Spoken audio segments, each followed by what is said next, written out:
Okay, guys, the Consumer Financial Protection Agency. That's the name of the new massive bureaucracy that President Obama will announce tomorrow as part of his rehabilitation of Wall Street regulation. But why don't we just call this new consumer agency the Obama Re-election Program?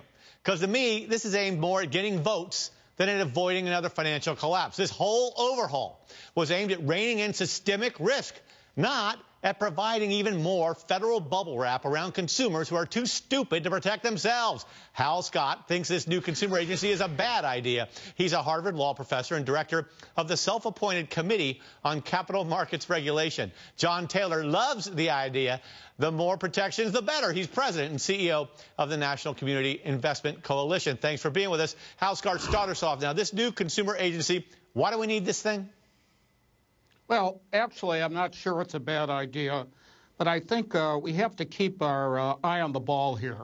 The Obama administration has put out a very comprehensive regulatory reform proposal, includes substance and structure. On the substance side, I think they've hit the nail on the head. They have increased our protections against systemic risk by increasing capital requirements or proposing to do so, and our coverage of institutions like hedge funds and products like credit default swaps. Where I think they've come up short is on the structural side, but Dennis, not so much in the creation of the consumer agency, which I think there's some good arguments on both sides of that, but by their total failure to reform the existing structure and leave us with a system that could not detect or respond to the credit crisis. Okay, John Taylor, I don't think consumer ripoffs are what caused this financial meltdown, do you? No, I don't. Then what are we doing with an entire new agency when plenty of agencies already have consumer protection rules that they enforce? Well, we might have a different definition of consumer ripoffs, but two things caused this. Okay, one was the failure of the existing regulatory agencies to even enforce what laws we had on the books that would have prevented kind of the malfeasant predatory lending. But the main thing was, and Obama's plan gets to this as well, is you've got this Wall Street securitization system that created this pipeline that said, we'll buy anything. You talked earlier just about a Ponzi scheme. This is the biggest Ponzi scheme in our history. It was they took investors' money from all over the United States and the world, and they bought these, and they purchased these securities, took their fees, gave the fees to the bankers and the brokers and the appraisers. Everybody made money on the expectation that these housing values would continue to go up, up, up, and interest rates would go down, down, down, knowing full well that isn't the way the market goes. The market goes up and down. Yeah, but Hal, I don't see how a consumer agency is supposed to protect us from that. Well, was it really chicanery that got people into homes they couldn't afford? Shouldn't they be smarter than that? So, well, you know, here's the thing. We actually have more financial literacy training programs now, and it's particularly during this whole period of these really bad loans, we actually had more literacy programs than ever in our history. So it wasn't like the American public got more ignorant. What really changed is the regulators looked the other way when it came to the kind of ethical and you know, fair practices. And by the way, I just want to say fair is not just a word, it's a way of being. And the way our system was, we had absolutely the most competitive, fair system that existed on this earth. But about 5 or 6 years ago, it got hoodwinked by these subprime predatory Alt-A payment option arm, these hybrid kind of lenders that Wall Street financed.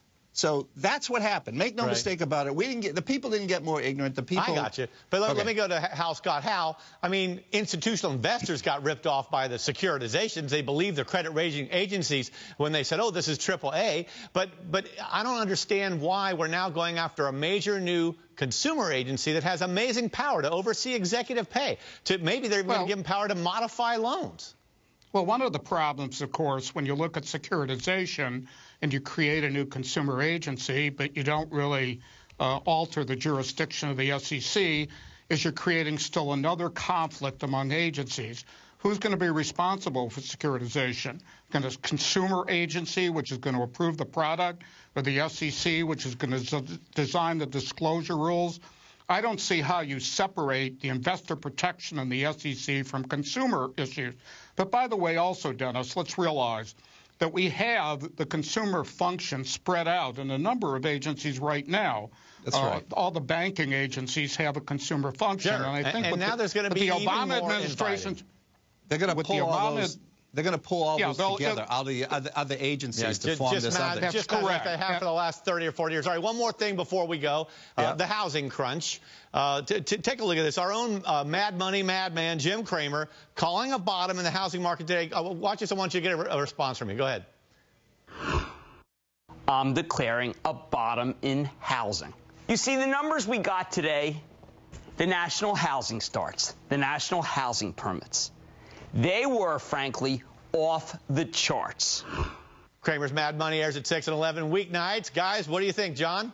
Well, I wish he could declare an end to the housing problem. I mean, that would be great. And I hope he's more accurate than what his prediction was with Bear Stearns. But Ouch, hey, leave him alone now. Hal, go ahead. Fine. What do you say? Hal? Hal. Yeah, well, you know, I think we still have plenty of problems with foreclosures, the failure to get modification. I think we're a long way out of the solving of the housing problem. 10 million loans in the pipeline that are heading toward foreclosure, and unemployment rates are continuing to rise. Yeah, it is kind of a concern. But nonetheless, I pray Cramer is right. All right, our thanks to Hal Scott and John Taylor both. Appreciate you being here, gentlemen. And coming up, folks, tweets from Iran. MySpace spaces out. And